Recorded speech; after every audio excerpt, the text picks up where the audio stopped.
Police মানে ঘুষখোর, ঘুষ খায় কেন? প্রশাসনের দায়িত্বে আজকে যারা এই মাহফিল শৃঙ্খলা ঠিক রাখার জন্য এসেছেন, আল্লাহ তাদের এই দায়িত্বটা আজকে যেন ইবাদত হিসাবে কবুল করে ইনশাআল্লাহ। আর আমরা একবারেই দোষ চাপিয়ে দেই যে পুলিশ মানে ঘুষখোর, ঘুষ খায় কেন? আপনি সেই ব্যবস্থা করে দেন। 8 ঘন্টার পরে ডিউটি করলে ওভার টাইমের টাকা দেওয়া লাগবে, আর যেখানে জনগণের জন্য দায়িত্বে যাবে তাদের খাবারের এবং এই তেল খরচ দেওয়া লাগবে। দেখেন ওরা এরপরে কিছু করে কিনা। যদি এবার ইসলাম আসে, আমি প্রশাসনের পক্ষে কয়েকটা কথা সামনে বলার এবং বাস্তবে রূপ দেওয়ার চেষ্টা চালাবো 100 ভাগ ইনশাআল্লাহ। তার 1 নম্বরে, অন্যান্য দেশে আমি ঘুরেছি বিশ্বের, বাংলাদেশ পুলিশ বৈষম্যের শিকার হয়ে আছে কয়েক দিক থেকে। তারা এই যে দুর্নীতি মুক্ত করতে পারে না, তার 1 নম্বরে কোনো নেতা খেতা নেত্রীর কথা তাদের শোনার দরকার নেই। আগামীতে ইসলাম যদি আসে, তারা চলবে তাদের আইজির কথা মতো। আইজি হবে আবার নিরপেক্ষ। চাইব যে ওনাদের বিভাগটা নিরপেক্ষ থাকবে এবং যত প্রশাসনে মানুষ চাকরি করে এই দেশে সবাই চলবে তাদের এই চেইন অফ কমান্ড অনুযায়ী। কোন নেতা খেতা নেত্রী কে বলবে সেইটার ধার তারা যেন আর না ধারে, সেই ব্যবস্থা আগামীতে করা হবে ইনশাআল্লাহ। 2 নম্বরে, তাদের একটা বিশাল বদনাম আছে যে তারা বাম হাতের ইনকাম করে। এটা আর নেই কারো। কয়েকদিন আগে খুলনা রেঞ্জের ডিআইজি এসেছিল আমাদের কুষ্টিয়ায়, ওনার বাড়ি আপনাদের পাশে বগুড়াতে। ওনার আমি বলছিলাম যে স্যার, আমারও নিয়ে গেছে মেহমান করি, যে এই যে 8 ঘন্টার পরে যারা ডিউটি করে, বাংলাদেশে শুধু পুলিশেরই মনে হয় কোনো ডিউটি শেষ নেই, 24 ঘন্টায় ডিউটি। আমি কি বেশি বললাম স্যার? 24 ঘন্টায় ডিউটি না? পৃথিবীতে আপনি এমন একটা দেশ দেখান তো যে 8 ঘন্টার পরে আরো বেশি ডিউটি করলে তাদের ওভার টাইম দেওয়া হয় না। ওনারা 8 ঘন্টা ডিউটি করবে সরকারি, এরপরে যদি ডিউটি করা লাগে 2-4 ঘন্টা 5 ঘন্টা, 1 মাস পরে হিসাব করে ওভার টাইমের বেতন দেওয়া লাগে। ওনার উপরে ডিপেন্ডেন্ট ওনার মা বাবা ছেলে মেয়ে বউ আরো অনেক আত্মীয় স্বজন আছে। কারণ তারা মনে করে যে প্রশাসনে আছে, ও মনে হয় 2 হাত দিয়ে উপায় করছে। 2 নম্বরে, ওনার যে 30, 32, 35, 40, 42 হাজার টাকা বেতন, বলেন এই যে বাজার চলছে, আপনি একটু কথাগুলো বাস্তবে নিয়ে যাবেন। খালি দোষ দিলেই হবে একজনের। এ লোকটার 42 হাজার টাকা মনে করেন বেতন, অথচ 8 ঘন্টা ডিউটির পরে যত ডিউটি করা হয়, এখান থেকে থানা কয় কিলো আমি জানি না, যেখানেই হোক, এখান থেকে থানার এরিয়া কমপক্ষে 25-30 কিলোমিটার আছে সব মিলে। যেখানেই যাবে ওনারা, ওনার মোটরসাইকেল নিয়ে যাক, গাড়ি নিয়ে যাক, জনগণের খেদমতে যাবে তারা পাহারাদার হিসাবে, অথচ তেল কিনা লাগবে, খাবার খাওয়া লাগবে নিজের টাকা দিয়ে। এটা একটা বৈষম্য না? এই জন্যই তো বাম হাতের ইনকাম করা লাগে বাধ্য হয়ে। আর আমরা একবারেই দোষ চাপিয়ে দেই যে পুলিশ মানে ঘুষখোর, ঘুষ খায় কেন? আপনি সেই ব্যবস্থা করে দেন। 8 ঘন্টার পরে ডিউটি করলে ওভার টাইমের টাকা দেওয়া লাগবে, আর যেখানে জনগণের জন্য দায়িত্বে যাবে তাদের খাবারের এবং এই তেল খরচ দেওয়া লাগবে। দেখেন ওরা এরপরে কিছু করে কিনা। এটা ইসলাম আসলে আগামীতে আমরা করব ইনশাআল্লাহ। প্রশাসনের দায়িত্বে আজকে যারা এই মাহফিল শৃঙ্খলা ঠিক রাখার জন্য এসেছেন, আল্লাহ তাদের এই দায়িত্বটা আজকে যেন ইবাদত হিসাবে কবুল করে ইনশাআল্লাহ। আমার যা বিশ্বাস, এই দেশে যারা দায়িত্বে আছে, 73টা দল চলছে এ দেশে, জামাতে ইসলামী বাংলাদেশ বাদ দিয়ে কোন দল যেহেতু এ ঘোষণা দিতে পারে নাই, সুতরাং পারার সম্ভাবনাও নেই।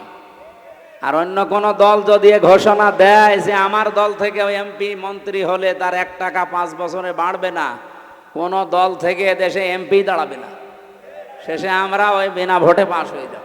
জামাত ইসলামী বাংলাদেশে যাদের নাম দিয়েছে, আপনারা শোনেননি আমিরে জামাতের ঘোষণা যে এই দল থেকে কেউ এমপি মন্ত্রী হলে 5 বছরে তার 1 টাকা বাড়বে না, যা আছে আরো কমে যাবে। এ ঘোষণা বাংলাদেশের কোনো দল দেওয়ার সাহস রাখে না, পারবেও না। দিলে রাখলেই হবে, খালি ঘোষণা দিলে রাখা লাগবে না। জামাত ইসলামী বাংলাদেশে রাখতে পারে, তার প্রমাণে 1 বছর 1 মাস এদের বিরুদ্ধে একটা চাঁদাবাজির মামলা নেই, ধর্ষণের মামলা নেই, অথচ যারা গলাবাজি করে, যারা এই যে ফাপড় মারে, বাংলায় কি বলে যেন, ফাপড় মারে, আপনি দেখেন তো তাদের নামে মামলার পাহাড় জমে গেছে। খালি পেছনের শক্তি থাকার কারণে কিছু হচ্ছে না, এর জবাব জনগণ কিভাবে দেয়। তার মানে আগামীতে উনি আসলে দুর্নীতি হবে না, এ গ্যারান্টি আমরা দিতে পারি। যদি কেউ আসেন এরকম গ্যারান্টি দিতে পারেন, তাহলে আপনি আসেন, অবশ্যই আপনাকে আমরা সামনে ওয়েলকাম জানাবো। সাহস যেহেতু আপনাদের নেই, আপনাদের এই ধোঁকাবাজি, প্রতারণা, গলাবাজি এ মানুষ বোঝে। মাহফিলের মঞ্চে বসা আছেন সম্মানিত ওলামা ইকরাম। আমি এই শব্দটা আলাদা করে বললাম কেন? কারণ আলেমদের মর্যাদা এত বেশি দিয়েছেন আল্লাহ। ইন্নামা ইয়াখশাল্লাহা মিন ইবাদিহিল উলামা। এই পৃথিবীতে সবচাইতে বেশি ভয় আমি আল্লাহকে করে আলেমরা। কিন্তু আলেম আবার আলেম হওয়া লাগবে। খালি নামের আগে আমার মতো মুফতি লেখা থাকলে আলেম? এখনো পর্যন্ত বাংলাদেশে বহু আলেম, বহু ইমাম, খতিব, তারা এই ধান্দায় আছে যে যদি ইসলামের পক্ষে কাজ করি, ইসলাম যদি এবার ক্ষমতায় না যায়, তাহলে আমার ইমামতি থাকবে তো। আরে ভাই, আপনি ইমামতি নিয়ে আসেন, আর আপনার এই সন্দেহ কেন হয় যে ইসলাম এবার আসবে না? 92% মুসলমান এই দেশে, আর যে জোয়ার উঠেছে ডাকসু আর জাকসুর পরে, এদেশে আমার বিশ্বাস ইসলাম এবার রাষ্ট্রে যাবে ইনশাআল্লাহ। কোন সন্তান মাইক হাতে নিয়ে যদি বলে যে আমার বাবা আর সম্পদ আমি পাই কি না পাই আমার সন্দেহ লাগছে, ওটা কি সন্তান নাকি অন্য কিছু? আরে গ্রামের লোক বলবে না যে আপনি নিজের বাবার সন্তান আপনি পাবেন না, মানে আপনি উত্তরাধিকারী সূত্রে তো পাবেন, অন্য কেউ পাবে? যে সন্তান এটা বললে যেমন পাগল। যে মানুষগুলোর জ্ঞান আছে, যাদের নামের আগে আমরা আলেম লেখা দেখি, এখনো তারা অ্যাক্টিভ না। তাই আপনি আবার কবে হবেন? যদি ইসলাম এসে যায় আপনি কিন্তু সমস্যায় পড়ে যাবেন। 100% বিশ্বাস করবেন, আমি তো করি এবার ইসলাম এদেশের রাষ্ট্র ক্ষমতায় আসবেই। আমি শেষে হস্যাই লাগিয়েছি, এটাকে আমি বানালাম। সূরা আলে ইমরানে আল্লাহ জানিয়েছেন, ওয়ালা তাহিনু ওয়ালা তাহজানু ওয়া আনতুমুল আ'লাউনা ইন কুনতুম মুমিনিন। কোনো ভয় নেই, কোনো চিন্তা নেই, দুশ্চিন্তারও কারণ নেই। ওয়া আনতুমুল আ'লাউনা, এখানে আলেম আছে কিনা আমি জানি না, এখানে শব্দ ছিল আনতুম আ'লাউনা, অথচ আল্লাহ পাক আ'লাউনার আগে আলিফ লাম লাগিয়ে দেন, নির্দিষ্ট করে দিয়েছেন। আরবি গ্রামার অনুযায়ী মুবতাদা যদি মারিফা নির্দিষ্ট হয়, খবর হবে নাকেরা অনির্দিষ্ট। রব্বুল আলামিন এখানে খবর যেটা নাকেরা অনির্দিষ্ট, সেইটাও মারিফা নির্দিষ্ট বানিয়ে দিলেন। খবর যদি কোনো সময় মারিফা হয়ে যায়, ফিদুল হাসরা, হসরের ফায়দা দেয়। বাংলা অর্থ দাঁড়ায় হবে, শুধু হবে না, শেষে হস্যাই লাগাতে হবে। আল্লাহ পাক যেহেতু গ্যারান্টি দিলেন নিজে যে বিজয় তোমরা হবে যদি শুধুমাত্র মুমিন হতে পারো। ও বাংলার মুসলমানেরা, জবান খুলে বলবেন, বিজয় দেওয়ার একচ্ছত্র মালিকানা কার? মুমিন হওয়ার দায়িত্ব কার? আল্লাহ মুমিন হবে, আর আপনি কি করবেন? হ্যাঁ, না হয়নি ভাই। আল্লাহ তো মুমিন আছে, ওনার নামই তো মুমিন।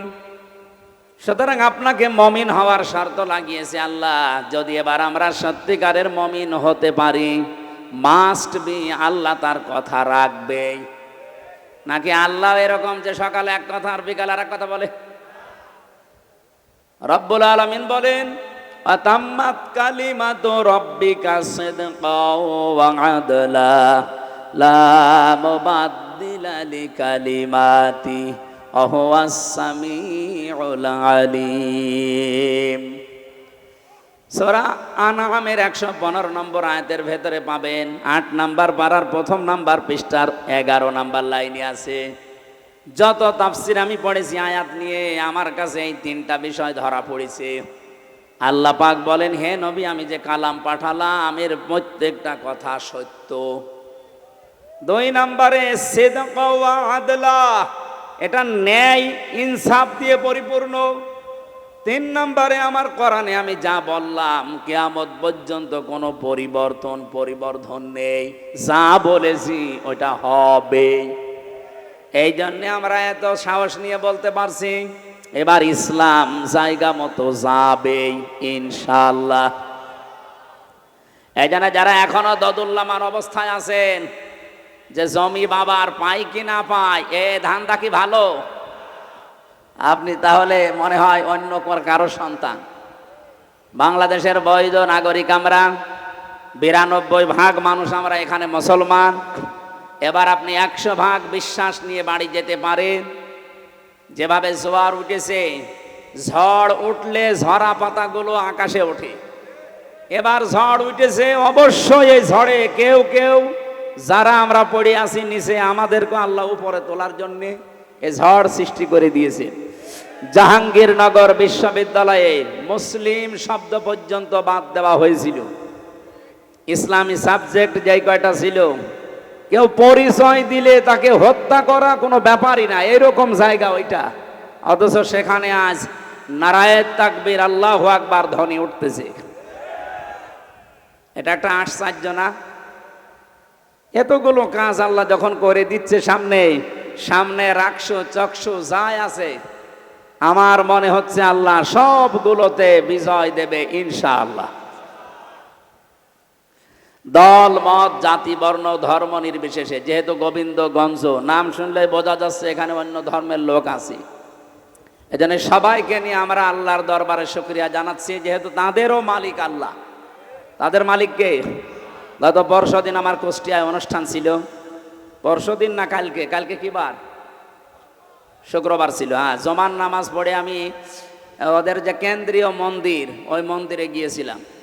ওখানকার যিনি কেন্দ্রীয় মন্দিরের সভাপতি, সবার সাথে কথা বলার পরে প্রায় 100 ঘর হিন্দু আছে ওই পাড়াতে। ওনারা আমাকে আশ্বস্ত করেছে যে এবার আপনাকে আমরা ভোট দেব, কিন্তু আমাদের যে দাবিগুলো আছে আমরা যেন আতঙ্কে না থাকি, এইটা আপনারা দেখবেন। আমরা গ্যারান্টি দিয়েছি যে ইসলাম যদি আসে এই দেশের কোনো ধর্মের মানুষ আতঙ্কে থাকবে না ইনশাআল্লাহ। আপনার ধর্ম আপনি পালন করেন, আমার দাওয়াত দেওয়ার দরকার আমি দেব। কি কথা বলেন না কেন? সুতরাং দলমত নির্বিশেষে যারা এসেছেন, আসেন আমরা আমাদের মালিক যিনি সত্যিকারের মালিক তার দরবারে শুকরিয়া আদায় করি, বলেন আলহামদুলিল্লাহ। এই পৃথিবীতে আল্লাহ যখন খুশি হয় কারো উপরে, এই এদিকে তাকান, এখানে একটু নড়াচড়া কম করে, আমরা একটা ক্লাস করব ঘন্টাখানিক, থাকবেন তো? এই পৃথিবীতে আল্লাহ যখন কারো উপরে খুশি হয় তখন তার বাড়িতে আল্লাহ কন্যা সন্তান পাঠায়। তাহলে যাদের মেয়ে আছে আপনি বিশ্বাস করতে পারেন যে আল্লাহ আপনার উপরে অন্তত খুশি হয়েছে। মেয়ে হলে খুশি হয় আল্লাহ, কিন্তু যার মেয়ে হয়েছে এই লোকটা নারাজ, এরকম মানুষ নেই? আপনাদেরকে আহ্বান জানাচ্ছি, আল্লাহ যেই কাজ করতে পেরে উনি খুশি, আমরা ওই কাজ পেয়ে খুশি কিনা বলেন তো? আজকে থেকে আর রাগ করবেন না। আপনি জান্নাত পাবেন কি পাবেন না সে গ্যারান্টি কিন্তু আপনি নিজেও দিতে পারেন না, পারেন না। কিন্তু আমি গ্যারান্টি দিতে পারি, যার বাড়িতে একটা মেয়ে আছে, যদি 3টা দায়িত্ব পালন করতে পারেন, মাস্ট বি আপনি একটা জান্নাত পাবেন।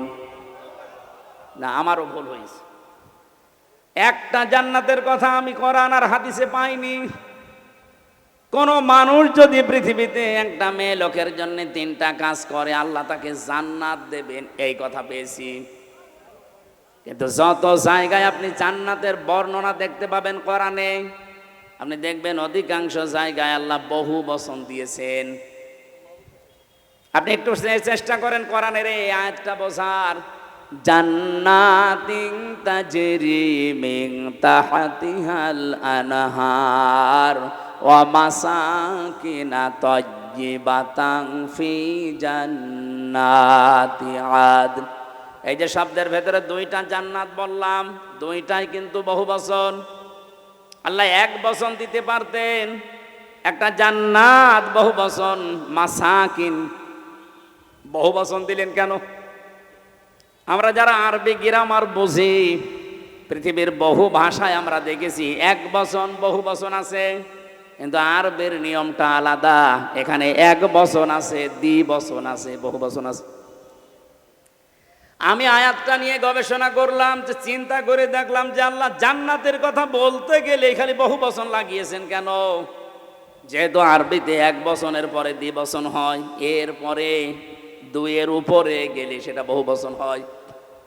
রব্বুল আলামিন তাফসীর পড়তে গিয়ে আমার মাথায় এসেছে এটা, পৃথিবীতে মানুষকে যদি আল্লাহ জান্নাত দেয়, যেহেতু বহু বচন আছে, কম পক্ষে দুই হলে বহু বচন হয় না, তিন হওয়া লাগে। কথা বলেন না কেন? তাহলে আপনি যদি জান্নাত একটা পান, কম পক্ষে তিনটা জান্নাত পাবেন। আমার কথা মনে হয় বোঝেননি। আপনাকে আল্লাহ জান্নাত দেওয়ার ওয়াদা দিয়েছেন নবীজির মাধ্যমে, একটা মেয়ে হলে জান্নাত দেবে। তাহলে একটা জান্নাত হচ্ছে, তার মানে কয়টা বলেন? হাদিসের ভাষায় একটা জান্নাত যদি আল্লাহ দেয় এই পৃথিবীর 10 পৃথিবীর সমান, তাহলে তিনটা দিলে এগুলো তো সব হাওয়ায় ঘুরছে। এই বিশ্বাসটা আপনাকে তৈরি করা লাগবে মুমিন হিসাবে। তাহলে একটা মেয়ে হলে কমপক্ষে আপনি 30টা জান্নাতের মালিক হবেন, এই দুনিয়ার পরিমাণ। জোরে বলেন সুবহানাল্লাহ। কিন্তু কাজ করা লাগবে এই মেয়ে লোকের জন্য কয়টা? 3টা। এক নম্বরে আপনি খুশি হয়ে তাকে আদর যত্ন দেবেন, ভালোবাসবেন। 2 নম্বরে তাকে দিন শেখাবেন। 3 নম্বরে সৎ পাত্র দেখে পাত্রস্থ করবেন। হ্যাঁ, আমি দেখেছি বাংলাদেশের বহু বাবা মা গার্জিয়ান এই 3টার হয়তো বাকি 2টা অধিকাংশ পিতা মাতাই করতে চায় না। আর সন্তান হলে উনি খুশি, ওর পেছনে খরচ করে, ভালোবাসা দেয়, মহাব্বত দেখায়, কিন্তু 2 নম্বরে তাকে দিন শিক্ষা দেওয়া লাগবে। এইটার বেলায় অনেকেই উদাসীন, গাফেল। এমনকি এখন যিনি দায়িত্বে আছেন উনি কিন্তু 2 নবীর নাম নিয়ে বসে আছেন, ডক্টর মোহাম্মদ ইউনুস। কয় নবী? মোহাম্মদ একটা, ইউনুস একটা। অথচ যে কয়েকদিন আগে 1 থেকে 5 পর্যন্ত প্রাইমারিতে শিক্ষক নিয়োগ দেওয়া হয়েছে গানের। কথা বলছেন না? শরীর চর্চার। আপনি একজন মুসলমান 2 নবীর নাম নিয়ে বসে আছেন চেয়ারে। 92% মুসলমানের দেশে আপনি নাচের মাস্টার নিলেন, শরীর চর্চার মাস্টার নিলেন, গানের মাস্টার নিলেন, তো একটা আলেমকে দিয়ে কোরআন শিক্ষার মাস্টার নেওয়া যায়নি? এ দাবি আমরা জানাচ্ছি আজকে। সারা বাংলাদেশের মুসলমানদের এবং মানুষের একই দাবি যে আপনি যেহেতু ফেব্রুয়ারির 12 তারিখে নির্বাচন দিয়ে চলে যাবেন, যান, এমন একটা কাজ করে যান যেহেতু আপনি অমর হয়ে থাকবেন। আমরা মুসলমানের এই দেশে 1 থেকে 5 পর্যন্ত একটা ধর্মীয় শিক্ষা চাই না? চাই না? কারা চান দেখে লিল্লাহে তাকবীর। দেখেন তো হাত তুলেছে কিনা?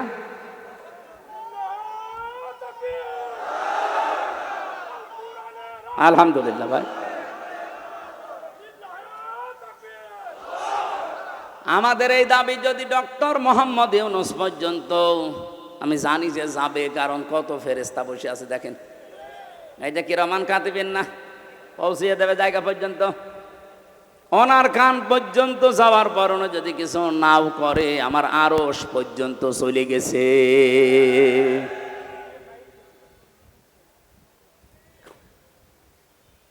হযরতে ইব্রাহিমের পক্ষে একটা ব্যাঙ ছিল, শুধু প্রসাব করেছিল।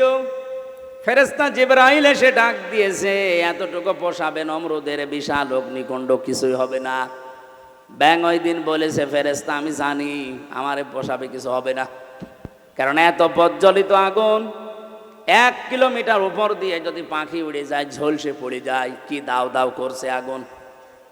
সেখানে আমি এত দূর থেকে শুধু প্রসাব করছি, আমি জানি কিছু হবে না, কিন্তু আমার মালিক আল্লাহকে দেখাতে চায় যে আমি নবী ইব্রাহিমের পক্ষে আছি, নমরুদের বিপক্ষে আছি।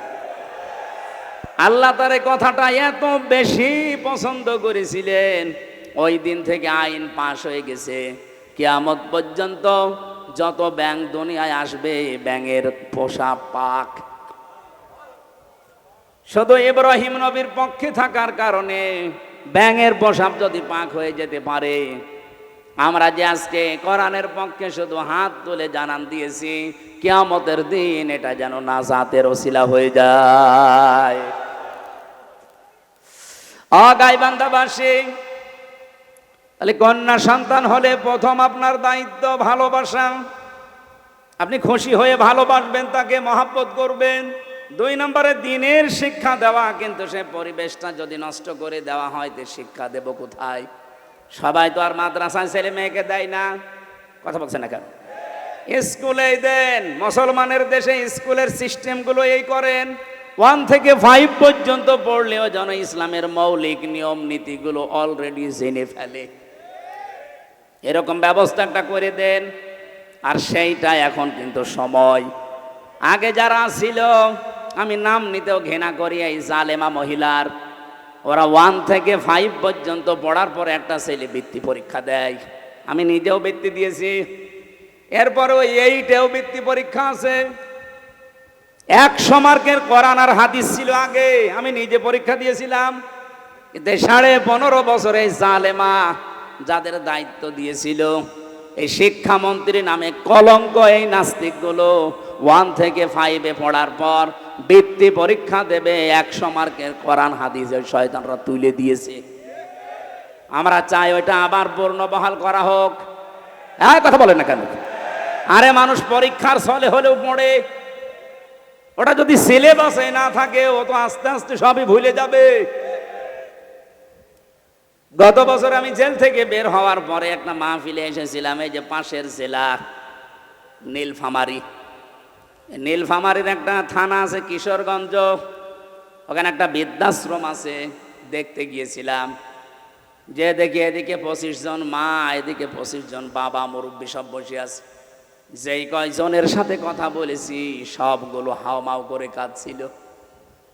এক মহিলা আমার হাত চেপে ধরে, মুরব্বী মানুষ, বলছে, বাবা আমার 3টা ছেলে মেয়ে সব বিদেশে থাকে, কিন্তু আজকে আমি এখানে পড়ে আছি এই বৃদ্ধাশ্রমে।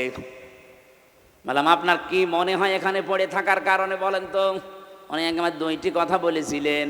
1 নম্বরে প্রথম দোষটা আমার, 2 নম্বরের দোষ আমার পুত্রবধূর। প্রথম দোষ আমার এই 3টা ছেলে মেয়ে সব হায়ার এডুকেটেড, অনার্স মাস্টার্স করা, সব বাইরের দেশে থাকে। আমি তাদেরকে দ্বীনের শিক্ষা, কোরআনের শিক্ষাটা ছোটবেলা থেকে দেইনি, এইটা আমার অপরাধ। হ্যাঁ, ঠিক আছে। 2 নম্বরে আমার যে পুত্র বধূ সবগুলো মডার্ন, আল্ট্রা মডার্ন, এরা আমার ছেলেদেরকে কান ভাঙিয়েছে যে এই বুড়ি মানুষ বাড়ি রাখার দরকার নেই। শেষ পর্যন্ত তারা তো চলে গেছে, আমারে রেখে গেছে এই বৃদ্ধাশ্রমে। আমি এখন এই যে 24 ঘন্টা কাজ কাম নেই, শুধু পড়তে থাকি, মাঝে মাঝে কোরআন হাদিস ইসলামের ইতিহাস পড়ি। আমি বুঝি এই ছেলেটারও দোষ না, দোষ এখন আমার মনে হচ্ছে। কারণ আল্লাহর কোরআনের যে জ্ঞানটা, ওয়াকাদা রাব্বুকা আল্লা তা'বুদু ইল্লা ইয়্যাহু ওয়া বিল ওয়ালিদাইনি ইহসানা। আল্লাহ বলেন, আমি রায় দিয়ে দিলাম, সিদ্ধান্ত দিলাম, ফায়সালা দিলাম, আমি আল্লাহ লিখে দিলাম, আমি আল্লাহ ছাড়া কারো ইবাদত করা যাবে না। আর তোমাদের মা বাবা যাদের আছে তাদের সাথে ভালো ব্যবহার করা লাগবে। আল্লাহর পরে যাদের স্থান তারা কারা? বলেন। সেই মা বাবা, তাদেরই তারা স্থান জানে না, কারণ তারা এ বিষয়ে জ্ঞান অর্জন করে নাই। তাদেরকে যেহেতু আমরা শেখাতে পারি না, এই জন্য প্রথম দোষটাই আমার। আমরা আশা করব যারা দায়িত্বে আছেন আপনারাও মুরব্বী হবেন। আপনাদের আগামী প্রজন্ম যদি বৃদ্ধাশ্রমে আপনাদের রেখে না আসে, আল্লাহর পরে আপনার স্থান এটা যদি না জানে, আপনাদের কপালেও আসতেছে, যেন আমার মনে হয় এই মুহূর্তে 1 থেকে 5 পর্যন্ত এমন সিস্টেম করা দরকার, মানুষ যেন হাফ আলেম হয়ে যায়। এ দাবি কি শুধু আমার একার না সবার? মেয়েটার জন্য 3 নম্বরে আপনি সৎ পাত্র দেখবেন। আজ মেয়ের বাবা যারা অনেকে সৎ পাত্র দেখে না, দেখে যে এ ছেলের মাল আছে কিনা, নাকি এ ছেলে এসব নেই? বলেন তো, নবীজি তার 4টা মেয়ে বিয়ে দিয়েছিলেন, সবচাইতে আদরের যেটা ফাতেমা তো জহরা।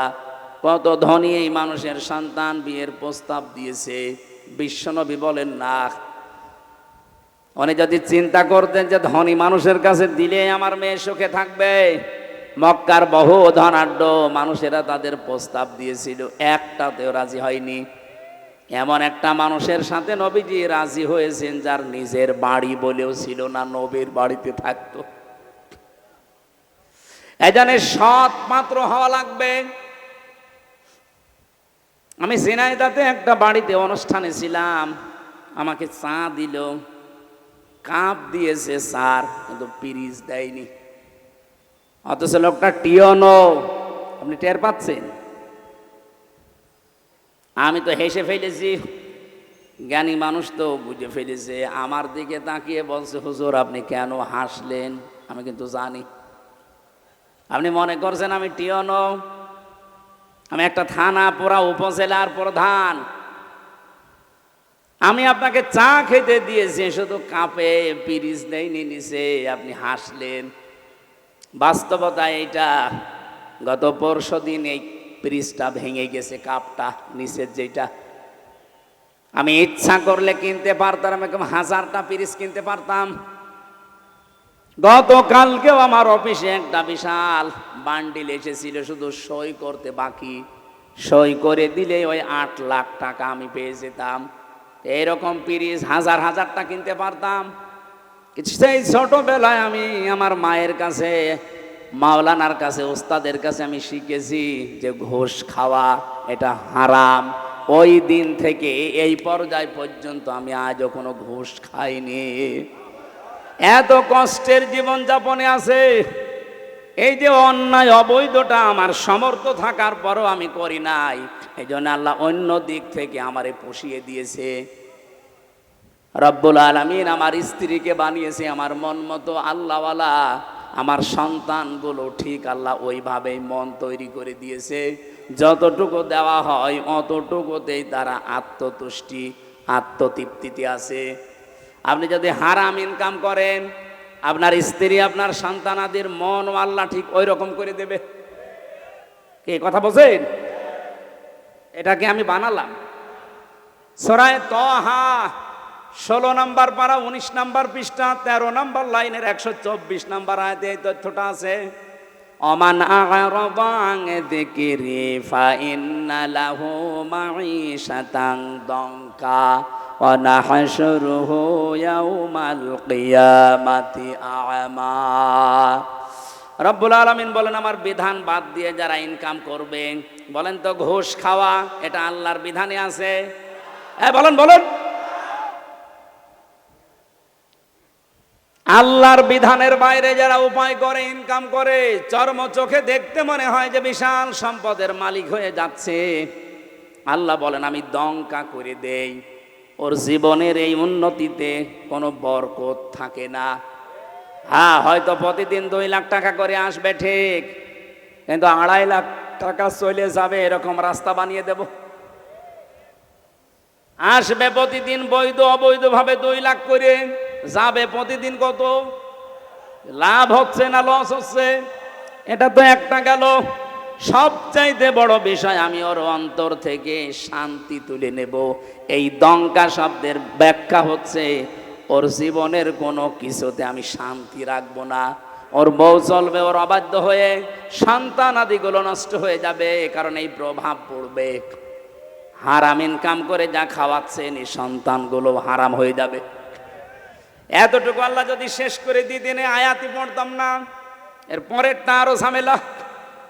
ওয়া নাহশুরুহু ইয়াউমাল কিয়ামাতি আ'মা। কিয়ামতের দিন ওকে যখন তুলবো ওর চোখ থাকবে না, অন্ধ হয়ে উঠবে। আমি আল্লাহর সামনে দাঁড়িয়ে বলবে ক্বালা রব্বি লিমা হাসারতানি আ'মা, হে আল্লাহ আমার তো চোখ ছিল, আমি অন্ধ কেন? রব্বুল আলামিন এবারে মানে কঠিন কথা জানালেন যে আমি ওকে সঙ্গে সঙ্গে ধমক দেব। ক্বালা কাযালিকা আতাতকা আয়াতুনা ফানাসিতাহা, তোর সামনে আমার আয়াতগুলো এইভাবেই তেলাওয়াত হতো, হাজার হাজার আলেম ওলামা নবী রাসূলরা তোকে এইভাবে শুনিয়েছে।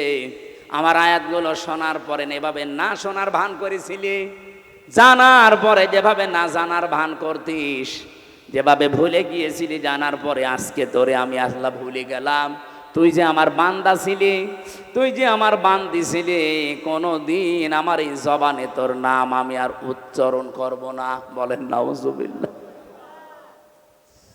ও গাইবান্ধাবাসী, কিয়ামতের দিন যদি আল্লাহ আমাকে না ডাকে, আমার নাম ধরে তার জবানে, আপনার নাম ধরে যদি কিয়ামতে আল্লাহর ডাক না দেয় যে তোর নাম আর কোনোদিন উচ্চারণ হবে না, যা। নিজের নাম উচ্চারণ না হলে কেমন লাগে আপনি জানেন? আমি যখন আয়না ঘরে ছিলাম মাটির নিচে, আমি নিজে দেখেছি মাটির নিচের ওই দেওয়ালে লেখা আছে, কেউ কেউ এই নখ দিয়ে বড় বড় নখ হয়ে যায়, খুশিয়ে খুশিয়ে দেওয়ালের সাথে লিখেছে যে ভাইরা এই যে নাম্বার লিখেছি, কেউ যদি বাইরে যেতে পারেন এই নাম্বারে যাবেন, যে এই নামের মানুষটা আজও বেশি আছে। মানুষটা পড়ে আছে আজ 8 বছর, 10 বছর, 14 বছর পড়ে আছে, কেউ জানে না। আমার সাথে যারা ছিল 7 বছরের মানুষ আমি পেয়েছি, পাগলের মতো হয়ে গেছে, এত বড় বড় চুল। তার মানে 6 মাস 1 বছর পরে তাদের চুল কেটে দেয় কোনো কায়দায়। আমি তো অল্প দিন ছিলাম, এই জন্য আমার অত কিছু হয়নি। ওর নাম যে কি, লোকটা নিজের নাম পর্যন্ত ভুলে যায়, কারণ কেউ তারে ডাকে না। নিজের নামই দুনিয়ার এই জমিনে কেউ না ডাকলে কত আফসোস লাগে, কত দুঃখ লাগে, কত কষ্ট লাগে নিজের ভেতরে। আল্লাহ পাক বলেন কিয়ামতের দিন তোর নাম আমি আমার মুখ দিয়ে আর কোনো দিন উচ্চারণ করব না। তুই যে আমার বান্দা ছিলি, তোকে আমি বানিয়েছিলাম, আমি ওইটা ভুলে যাব। এই আয়াতটা পড়ার পরে আমার সবচাইতে বেশি টেনশন হয়, ওয়াকাযালিকাল ইয়াউমা তুনসা দিয়েছেন আল্লাহ, জীবনেও আপনার নাম আর উচ্চারণ হবে না, ওই শেষ। আমার তো মনে হয় এরকম বহু মানুষ দুনিয়াতে আমরা আছি যারা আল্লাহর বিধানকে বাদ দিয়ে এই পৃথিবীতে উপায়, ইনকাম এগুলো করছি, দেদারছে। আশা করছি এই মাইকের আওয়াজ শোনার পরে এই মানুষগুলোর জীবন থামবে। আল্লাহ যেন তৌফিক দাও মানুষকে, বলেন আমিন। কন্যা সন্তান হলে যে দায়িত্বগুলো পালন করা লাগে, এগুলো যদি সত্যি আমরা করি, আল্লাহ যেহেতু খুশি, উনি জান্নাত দেওয়ার ঘোষণা দিয়েছেন। মেয়ে যাদের আছে আল্লাহ কমপক্ষে যেন 3টা জান্নাতের মালিক তাকে বানান, আমিন। দ্বিতীয় নম্বরে হাদিস হচ্ছে, আল্লাহ যদি ওই লোকটার উপরে আর একটু খুশি হয়, তখন তার বাড়িতে আল্লাহ মেহমান পাঠায়। যদি আর একটু বেশি খুশি হয়, তখন তাকে রোগ ব্যাধি দিয়ে একটু পরীক্ষা চালায়। যদি আল্লাহ আর একটু বেশি খুশি হয়ে যায়, সর্বশেষ তখন ওই এলাকায় আল্লাহ বৃষ্টি নাজিল করে। সিস্টেম অপর পৃষ্ঠায় দেখুন, রব্বুল আলামিন বলেন, এটা হাদিস মুসলিম শরীফ, এই পৃথিবীতে আমি আল্লাহ যদি কারো ওপরে রেগে যাই, তার 1 নম্বরে তাদের ওপরে যে মানুষগুলো দুনিয়ায় যৌতুক খায়। এদেশে তো যৌতুক নেই। যৌতুক এটা মানবতার সাথে মহা কৌতুক। আমি এ কোরআন হাতে নিয়ে গ্যারান্টি দিতে পারি, এবার যদি ইসলাম যায়, বারবার তো মেয়ে লোককে আমরা পাঠিয়েছি, 2 মহিলা এটার একটাও করে নাই। ইসলাম যদি এবার যায়, সর্বপ্রথম যৌতুক নামে এই কৌতুককে ঝাঁটা পিটা করে বিদায় করা হবে।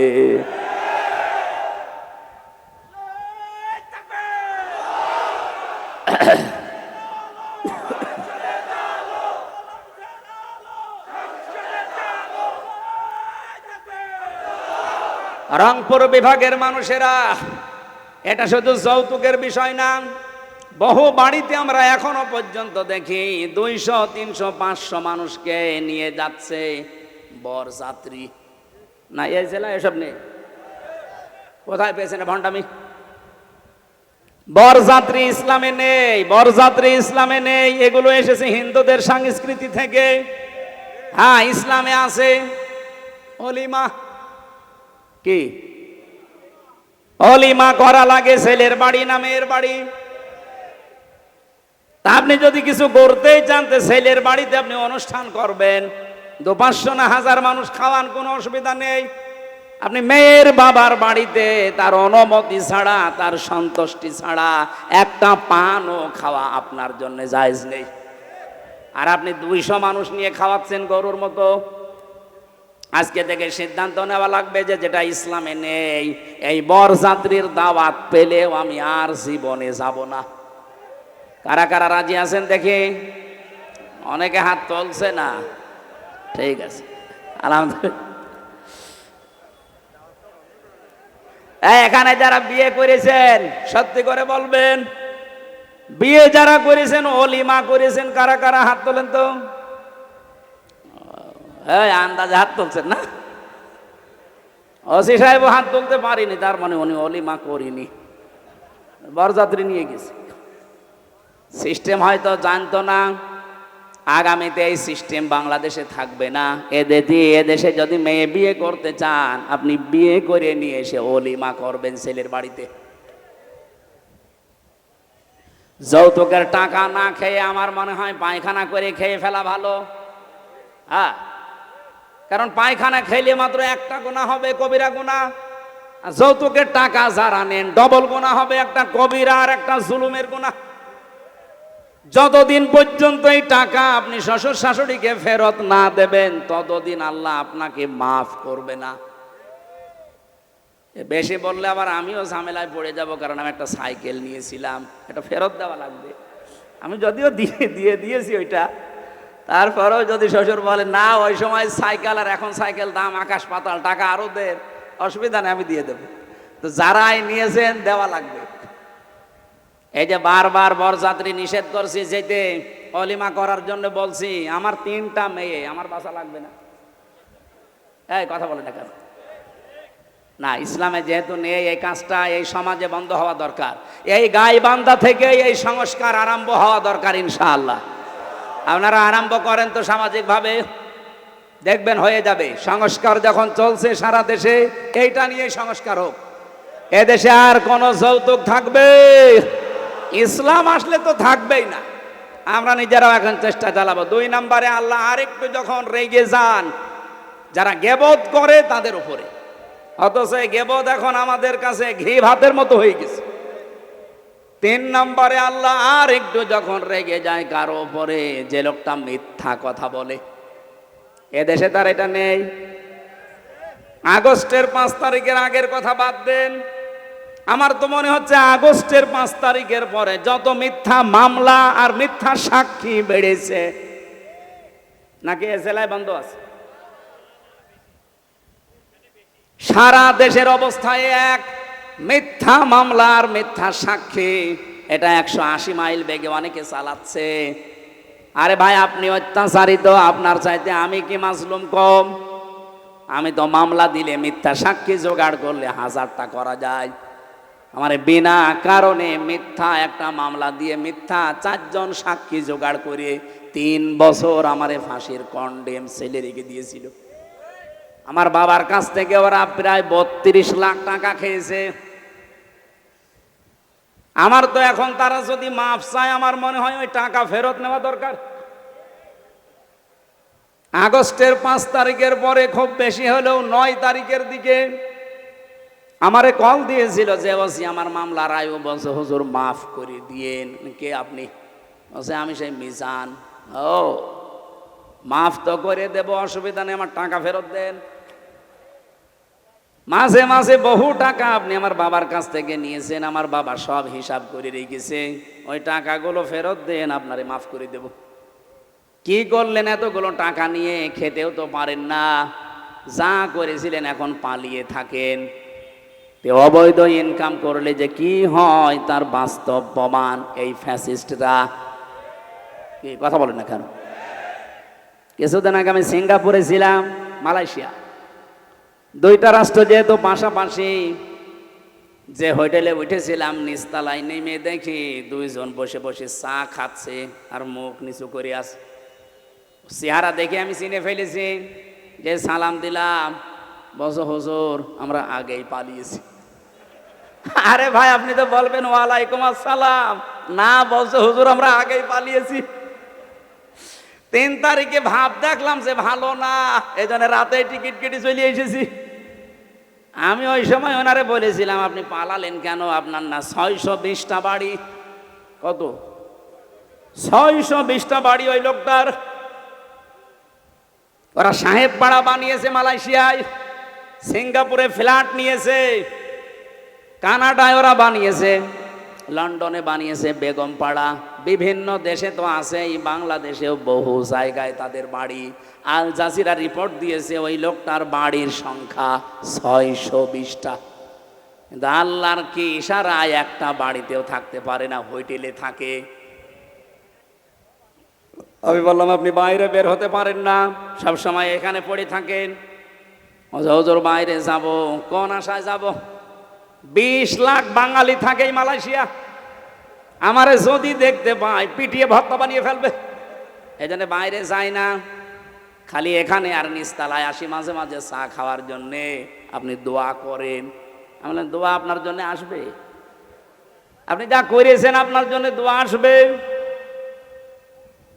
এই জন্য জালেমদের পরিণতি কি হয়েছে এটা দেখার পরেও যদি এখনো কারো হুঁশ না হয়, আমার মনে হয় এরা যেন নেপালের দিকে তাকায়।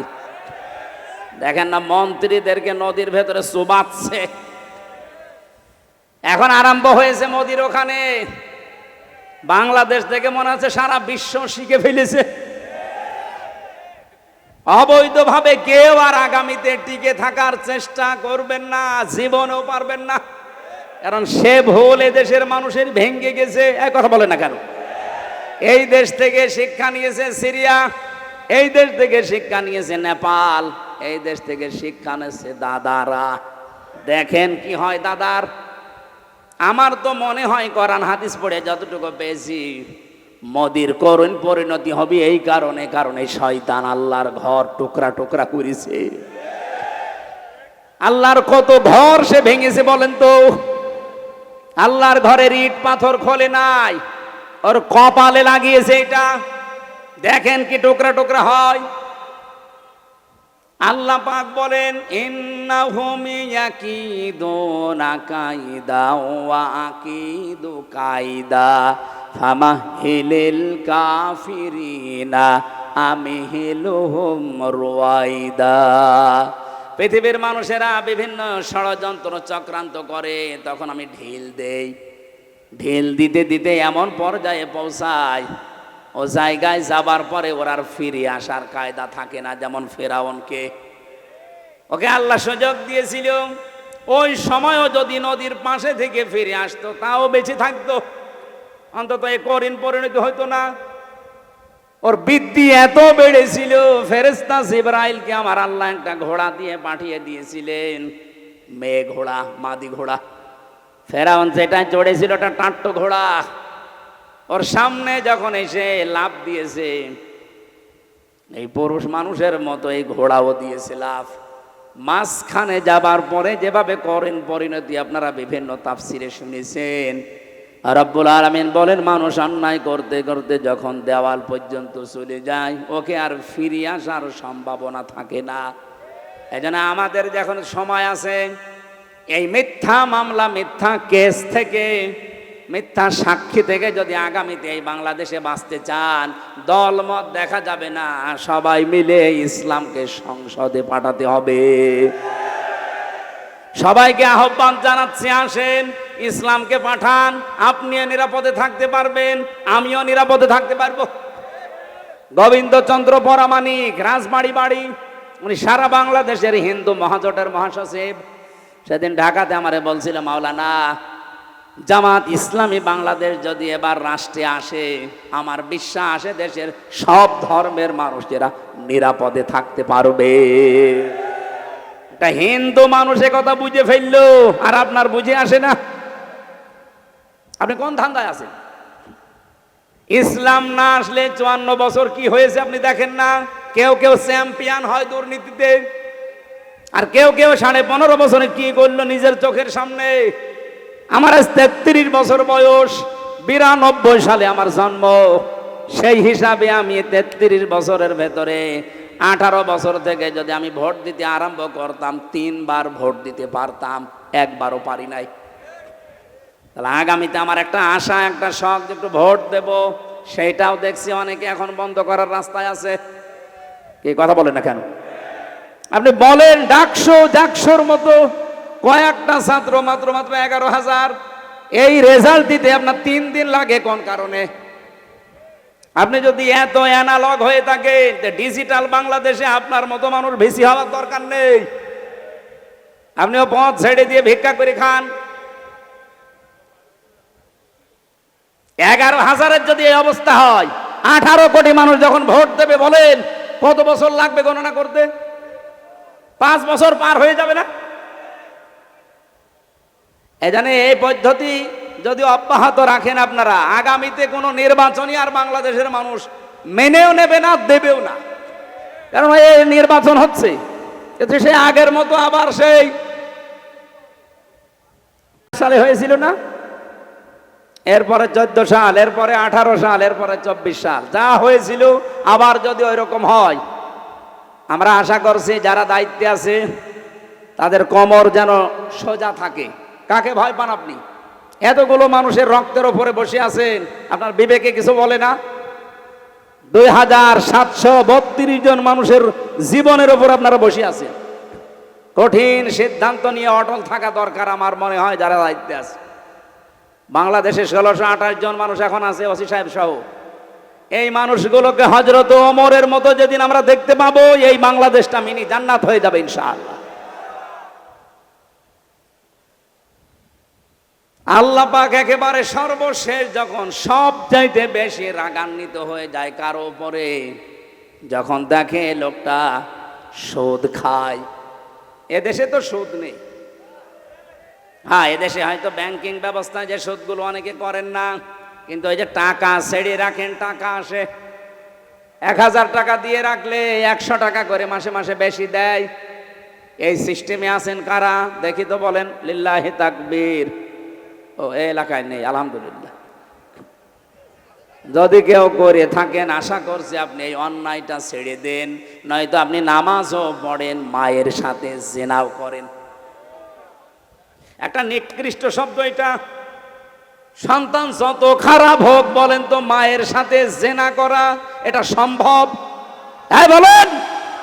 অথচ হাদিস এইটা, যারা সুদ খায়, 1 টাকা পরিমাণেও যারা সুদ খায়, ওজনে 1 বার 2 বার না, মায়ের সাথে 33 বার জিনা করে। আল্লাহ তুমি আমাদের দেশের মানুষকে এই মহা পাপ থেকে বাঁচাও। আরো জোরে বলেন। তাহলে মুসলিম শরীফের হাদিসের বাক্য ছিল, 4টা কাজে আল্লাহ খুশি, আর এই 4টা কাজে আল্লাহ বেজার। যেগুলোতে আল্লাহ খুশি, আমাদেরকে এই কাজগুলো দুনিয়ায় করার তৌফিক দেন। যেগুলোতে নারাজ, আল্লাহ ছেড়ে দেওয়ার সুযোগ দেন। বলেন আমিন। আমার তেলাওয়াত কিন্তু আয়াত সূরা আরাফের 26-27, আমরা 2টা আয়াত পড়েছি। আলোচনার বিষয় ছিল মানব জাতিকে শয়তানের প্রথম হামলা এবং তার পদ্ধতি কি ছিল। এই পৃথিবীতে শয়তানের যত টার্গেট, সর্বপ্রথম টার্গেট ছিল এই যে আয়াতে আছে। রব্বুল আলামিন বলেন, ইয়া বানি আদম ক্বাদ আনজালনা আলাইকুম লিবাসা। হে বনি আদম সন্তান, এখানে লক্ষ্য করেন, আল্লাহ কিন্তু ঈমানদারকে ডাকেন নাই, আল্লাহ মুসলমানদেরকে আলাদাভাবে বলেন নাই, ডাক দিয়েছেন ইয়া বানি আদম, হে বনি আদমের সন্তান।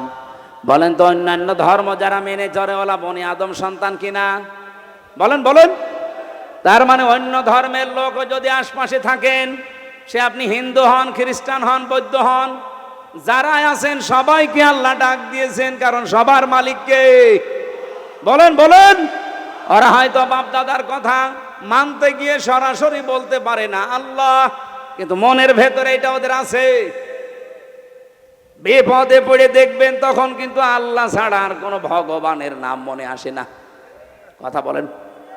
আমি বরিশালে ছিলাম ছোটবেলায়, যেতাম তখন নৌকায় ব্রিজ ছিল না, হঠাৎ দেখে একটা ঝড় উঠেছে। আমরা তো পড়ছি লা ইলাহা ইল্লা আনতা সুবহানাক। পাশে আমার দেখে এক দাদা হিন্দু আর দাদি, ওরা বলছে লা ইলাহা ইল্লাল্লাহ। কি গো, চেহারা দেখে তো মনে হচ্ছে অন্য ধর্মের লোক। কালেমা পড়েন, মুসলমান হয়েছেন? বলছে না। পড়েন কি করে? বলছে যে ঝড় উঠেছে এ কালী দুর্গার কাজ না, আল্লাহ লাগবে। মানে সবার মনের ভেতরে আল্লাহ একজন আছে, কিন্তু বাস্তবের খাতিরে অনেকে বলতে পারে না।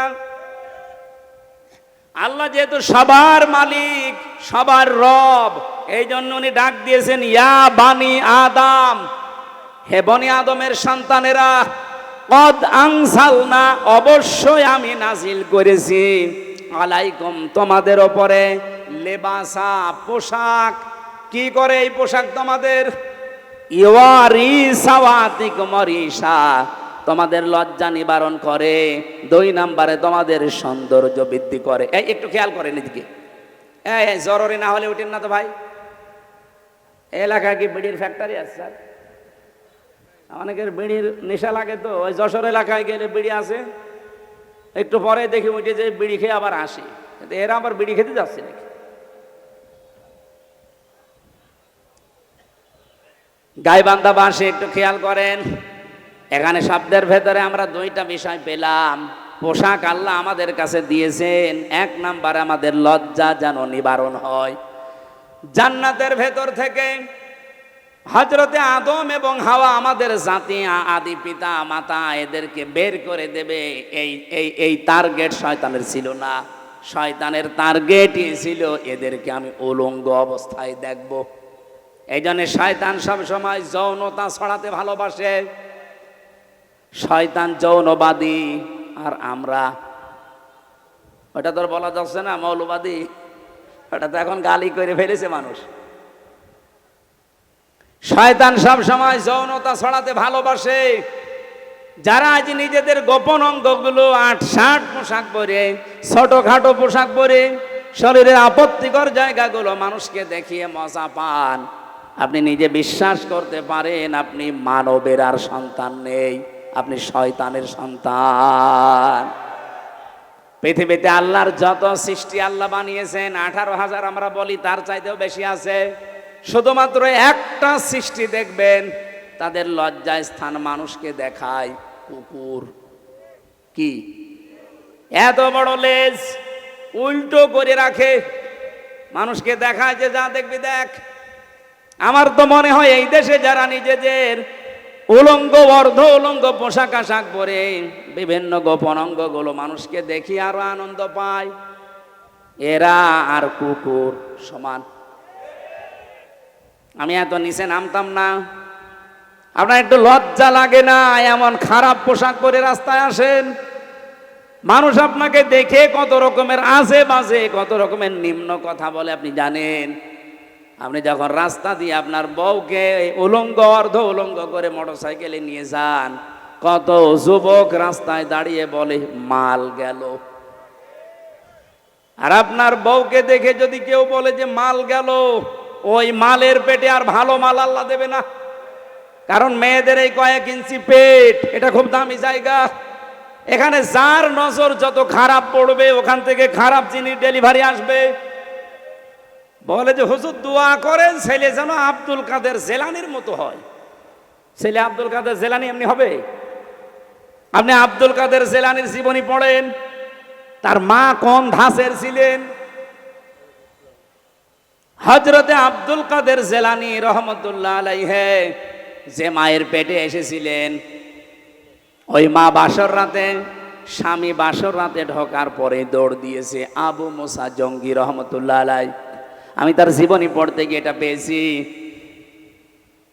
স্ত্রী তখন ডাক দিয়ে বলছে, স্বামী আপনি দৌড় দেবেন না, আমার বাবা আপনাকে যেই যেই কয়টা কথা বলেছিল সবই রূপক অর্থে ঠিক আছে। আমার বাবা বলেছিল আমি নাকি অন্ধ, হ্যাঁ আমি অন্ধ। যৌবন পাওয়ার পরে আজ পর্যন্ত আমার চোখ দিয়ে আল্লাহর নিষিদ্ধ কোনো জিনিস আমি দেখি নাই। মেয়েরা যৌবন পায় কখন? এখানে একটা মাসলা বলা দরকার।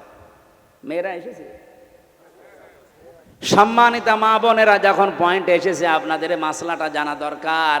মেয়ে মানুষেরা যৌবন প্রাপ্ত হয় যখন তাদের শরীর খারাপ হয়, সেটা 12 বছর 15 বছর 16 বছর যাই হোক, যখনই শরীর খারাপ হবে ওই দিন থেকে তাদের নামাজ এবং রোজা ফরজ।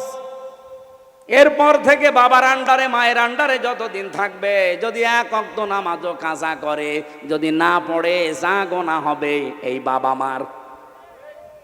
হ্যাঁ, এখানে আরেকটা বিষয় বলা দরকার, মেয়ে কখন যৌবন পেয়েছে এটা অনেক বাবা জানে না, কিন্তু মা জানে। এক কথা বলছে না কেন? এই জন্য মায়েদের উচিত বাবাকে আপনি ইঙ্গিত দেবেন, তোমার মেয়ে কিন্তু এই অবস্থা। সকালে ফজরের নামাজ শুধু নিজে ঢিপ দিয়ে চলে আসবা না, সেজদাটা মেয়েও যেন দেয় সে ব্যবস্থা করো। ও এতদিন তো অভ্যাস ছিল না, ওকে অভ্যাস তৈরি করাও। হয় নিজে ডেকে দাও, নিজে নামাজের তাকিদ দাও, না আমাকে দিয়ে ভালো করে তাকিদ দেওয়াও। কারণ এই মেয়েটা এই যে 12 বছর 13 বছরে যৌবন পেয়েছে, এরপরেও নামাজ পড়ে না। কিয়ামতের দিন যখন আল্লাহ বিচার করতে বসবে, না জাগালুহুমা তাহাতা আকদামিনা, তোমাকে আর আমাকে সামনে নিয়ে আল্লাহ বলেন মুখের ওপরে জোড়া লাথি দিয়ে জাহান্নামে দেবে। বহু মেয়ে বহু ছেলে জোড়া লাথি মুখে দিয়ে আপনাকে আমাকে জাহান্নামে নেবে, শুধু অসচেতন থাকার কারণে। এই জন্য সচেতন হবেন আজকে থেকে মায়েরা। আমি যেদিন যৌবন পেয়েছি ওই দিন থেকে আমার এই চোখ দিয়ে কোনো নিষিদ্ধ জিনিস আমি দেখি না। এই জন্যে বাবা আপনাকে বলেছে আমি নাকি অন্ধ। আমার বাবা বলেছিল আমি ন্যাংরা, হ্যাঁ আমার এই পা দিয়ে হারাম কোনো কাজে আমি যাইনি। বাবা বলেছিল আমি কালা, হ্যাঁ আমার এই কান দিয়ে আমি আজ পর্যন্ত কারো গীবত শুনিনি। বাবা বলেছিল আমি বোবা, আমার এই মুখ দিয়ে হারাম কোনো কথা আমি বের করি না। এই যে এতগুলো কথা শোনার পরে এই বংশে এসেছিল, এই মায়ের পেটে এসেছিল হযরতে আব্দুল কাদের জিলানী। 6 বছর মাত্র বয়স হয়েছে তার। ওনার পুরা জীবনী আমি পড়েছি। ওনার মা নিয়ে গেছে মক্তবে, ওস্তাদ বলছে এই বলো আলিফ। উনি বলছে হুজুর আলিফের অর্থ কি? আলিফের কোনো অর্থ হয় না। উনি ওই দিনই বলেছিল ওস্তাদ আলিফের যদি অর্থ না হয় ও জিনিস আমি পড়ি না। কারণ যে জিনিসের অর্থ নেই ওই জিনিস পড়ি আমি করব কি? আপনি আমাকে অর্থ শেখান। উনি বলছে তুমি জানো আলিফের মানে? হ্যাঁ জানি। বলো দেখি। উনি আলিফ লাম মিম দিয়ে আরম্ভ করেছিলেন, আল্লাহু লা ইলাহা ইল্লাহু আল হাইয়ুল কাইয়্যুম। সূরা বাকারার 255 নাম্বার, যেটা আয়াতুল কুরসি বলে আমরা জানি। এ পর্যন্ত তেলাওয়াত করে আসলেন। এবার তিনি আল্লাহর পরিচয় তুলে ধরলেন 10টা। এখানে আল্লাহর 10টা ক্ষমতার কথা আছে। ওস্তাদ কাঁদতে কাঁদতে বেহুশ হয়ে গেছে। হোশ ফেরার পরে বলে মা আপনার ছেলেকে কোনো জায়গায় মনে হয় পড়িয়েছেন, আমার কাছে নিয়ে এসেছেন পরীক্ষা করার জন্যে। ওস্তাদ বলে না। মা বলছে আমি এই মাত্র আপনার কাছে প্রথম নিয়ে আসলাম, কোনো জায়গায় নিয়ে যাইনি। ওস্তাদ বলছে আপনার তো সৌভাগ্য যে এতটুকু বাচ্চা এর কোরআনে কারিমের প্রায় 18 পারা পর্যন্ত আয়ত্ত করা আছে। প্রতিটি আয়াত সে সুন্দর করে পড়তে পারে, অনেক আয়াতের অর্থও সে বোঝে। আমাকে আল্লাহর 10টা ক্ষমতা শুনিয়েছে আয়াতুল কুরসি দিয়ে। মা আমার কান্না আরম্ভ করলেন। ওস্তাদ বলে আপনি কাঁদেন কেন? আপনার তো সৌভাগ্য, খুশি হওয়ার কথা। বলে না আমি নিজে কোরআনের হাফেজা। আমার এই সন্তান পেটে আসার পরে আমি প্রতিনিয়ত কোরআন পড়তাম। যখন জন্ম নিয়েছে ফজরের নামাজ পড়ার পরে আমি একে পাশে বসিয়ে বসিয়ে আমি নিজে পড়তাম। আমি দেখেছি আমার আব্দুল কাদের আমার মুখের দিকে তাকিয়ে মুখ মেলাচ্ছে। ওস্তাদ আমার আফসোস হচ্ছে এই কারণে, আমি যদি আর একটু কষ্ট করে পড়াটাই প্রতিদিন পড়তাম আমার এই ছোট সন্তান এই ছোট বয়সেই কোরআনের হাফেজ হয়ে যেত। আব্দুল কাদের জেলানী এমনি এসেছিল ওই পেটে, আপনার বিয়ের আগেই পেট, সারা দেশের মানুষের দেখা শেষ। এমন ব্লাউজ গায়ে দিয়েছে মনে হচ্ছে ফুটবল খেলার মাঠ। এই কথা বলছেন এখন, এই দিক থেকে একটা ফিতা, ওই দিক থেকে আর একটা ফিতা, মাঝখানে দিয়েছে গেরো, ওটা ফুটবল খেলার সেন্টার। কত মানুষ আছে বাসে নজর ওই দিকে দেয়, নাকি এই এলাকায় সব নেই? মা বোন যারা এসেছেন নিজেদেরকে রক্ষা করেন। আল্লাহ এর পরের শব্দে দিয়েছেন রিসা, শুধুমাত্র লজ্জা নিবারণ করার জন্য পোশাক দেয়নি, সৌন্দর্য বৃদ্ধি করার জন্য পোশাক আমি দিয়েছি। হ্যাঁ, এখানে ব্যাখ্যা দুইটা। আপনি শুধুমাত্র সৌন্দর্য প্রদর্শন করতে পারেন পোশাক আশাকের মাধ্যমে, বিবাহিতা মেয়েরা তার স্বামীর কাছে। কথা বোঝা যায়নি? আপনি পোশাকের দ্বারা যদি সৌন্দর্য বর্ধন করতে চান করবেন, কিন্তু কার জন্যে? স্বামী ছাড়া পৃথিবীর কারোর জন্য, এমনকি নিজের বাবার জন্যেও মেয়েদের সাজ করা জায়েজ নেই। আজকে যে পরকীয়া প্রেম বাড়ে, বহু মানুষকে আমি বলতে শুনেছি, হুজুর যেভাবে চাই ওইভাবে করে না। কি আমি চাই আমার বউ রাতে নাইট ড্রেস পরে থাকবে, ও পরে না, এই জন্য আমি অন্য জায়গায় লাইন করি। এরকম মানুষ দেশে নেই? এখানে পরকীয়া প্রেম করেন কারা? হাত তোলেন তো দেখি।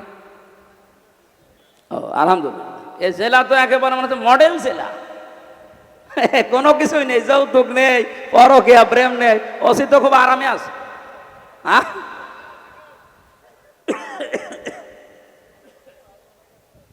না, মেয়েদের কিছু উদাসীনতার কারণে হাজারো স্বামী খারাপ হয়ে যাচ্ছে।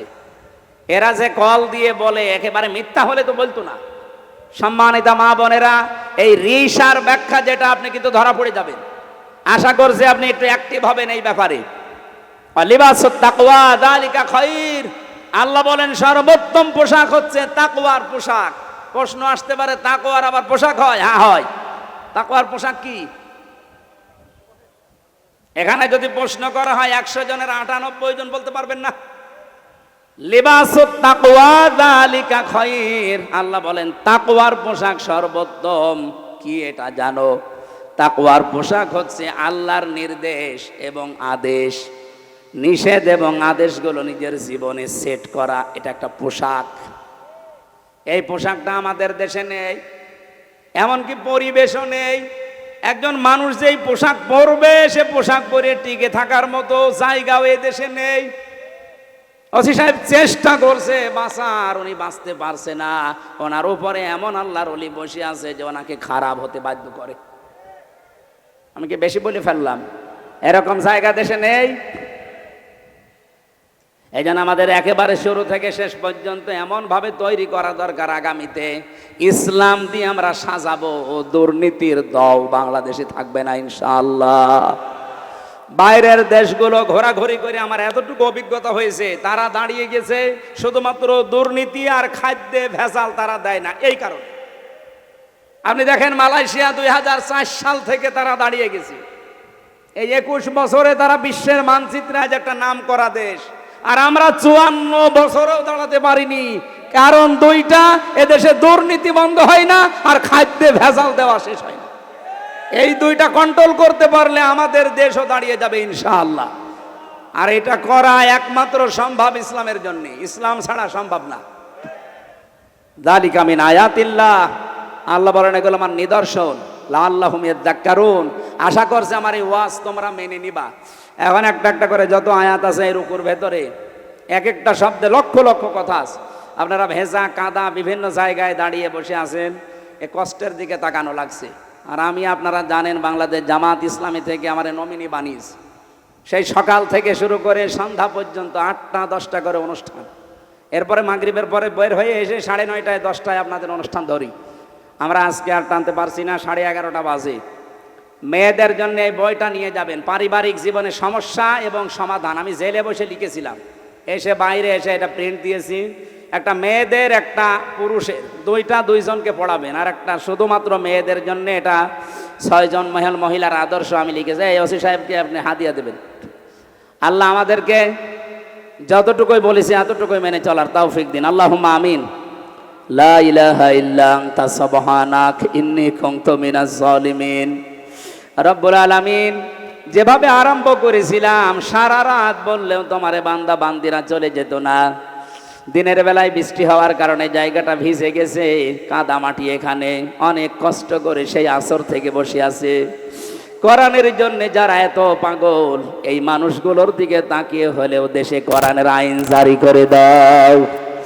সওয়াবগুলো তুমি নবীজির রওজায় পৌঁছিয়ে দাও। মাহফিলের সভাপতিকে কবুল করো। সম্মানিত প্রধান অতিথি জনাব ডাক্তার আব্দুর রহিম সরকার, আল্লাহ তোমার নামে নাম, তোমার গোলামকে মঞ্জুর করো। আজকের মাহফিলের সভাপতি জনাব আব্দুর রশিদ, শেখ আব্দুর রশিদ সাহেবকে মঞ্জুর করো। আমাদের অভিভাবক এসেছে, থানার ওসি সাহেব সহ যত অতিথি এখানে, এদের সম্মান মর্যাদা দুনিয়া আখিরাতে আরো বাড়িয়ে দাও। মা বোনদেরকে তুমি খাদিজার মতো, আয়েশার মতো বানাও। বড় আশা জীবনে, এই 56,000 বর্গ মাইল তোমার কালাম দিয়ে চলছে, এটা দেখতে চাই। আল্লাহ, এবার তুমি ইসলামের হাতে, কোরআনের হাতে দেশটা তুলে দাও। এই গোবিন্দগঞ্জ এলাকার মাটির নিচে যারাই ঘুমিয়ে আছে এদেরকে চিরতরে মাফ করে দাও। যারা এই বাজারে ব্যবসা বাণিজ্য করে, আল্লাহ এদের বরকত দিয়ে ঢেলে দাও। আগামীতে এই অনুষ্ঠানটা ব্যবসায়ীদের, সৎ ব্যবসায়ীদের উদ্যোগে আয়োজিত, এদেরকে তুমি মেহেরবানি করে কবুল করো। আগামীতে অনুষ্ঠানটা কোরআনের প্রচারের জন্য আরো বিশাল আকারে মঞ্জুর করে নিও। আমাদের দেশের দায়িত্বে যারা আছে, আল্লাহ হেদায়েত তোমার হাতে।